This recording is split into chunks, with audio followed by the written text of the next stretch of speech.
Hello and welcome to the Killik & Co podcast. This week we've got the Jackson Hole Economic Symposium, which is a 3-day economic conference held in the US.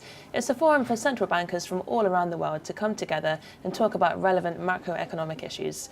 It is televised and there are speeches from a number of very senior central bankers, so we will be watching closely for any new insights.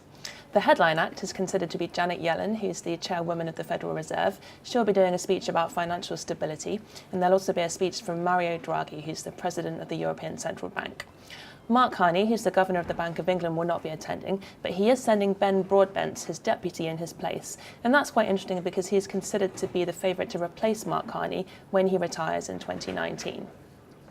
The official topic of discussion for this year's Jackson Hole conference is fostering a dynamic global economy, but we're expecting there to be lots of discussion about life after quantitative easing. Now, over the last 10 years, central banks have been printing huge amounts of money and using that money to buy government bonds and corporate bonds. And the question now is, what do they do with all of those bonds? So central bank balance sheets are much larger than they have been previously because of all these bonds that they are now holding. If you have a look at this chart here, you can see the size of various different central bank balance sheets. So for the UK, the size of the balance sheet is about $0.5 trillion.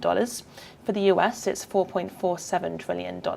Now, both the UK and the US have stopped quantitative easing, so they have stopped printing new money and they've stopped buying bonds.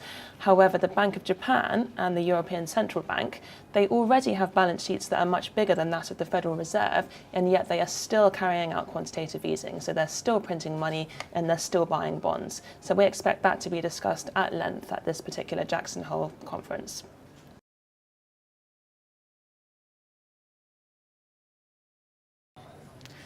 Also this week, the pound has hit an 8-year low against the euro. So on Wednesday, £1 would have bought you just €1.08. If you have a look at this chart here, you can see that the value of the pound has declined quite sharply against the euro since May this year. The reason for this is twofold. Partly the pound is weakening because people are getting concerned about the lack of progress in the Brexit negotiations, and also the euro has strengthened because of good data coming out of the eurozone, particularly manufacturing data over the last quarter. So we'll be watching to see if these currencies move any further over the next few weeks.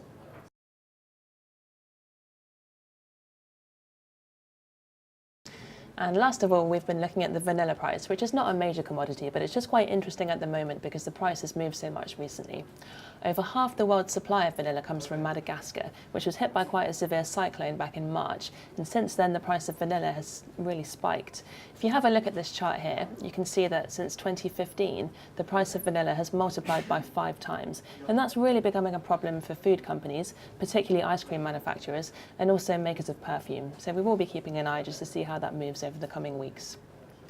Looking to the week ahead, it is a very quiet week and we don't have a single stock on the Killik & Co buy list reporting results, so we do expect it to be fairly quiet next week, particularly as it's a 4-day week with the bank holiday. That's it from us. Have a great weekend and we'll see you next Friday.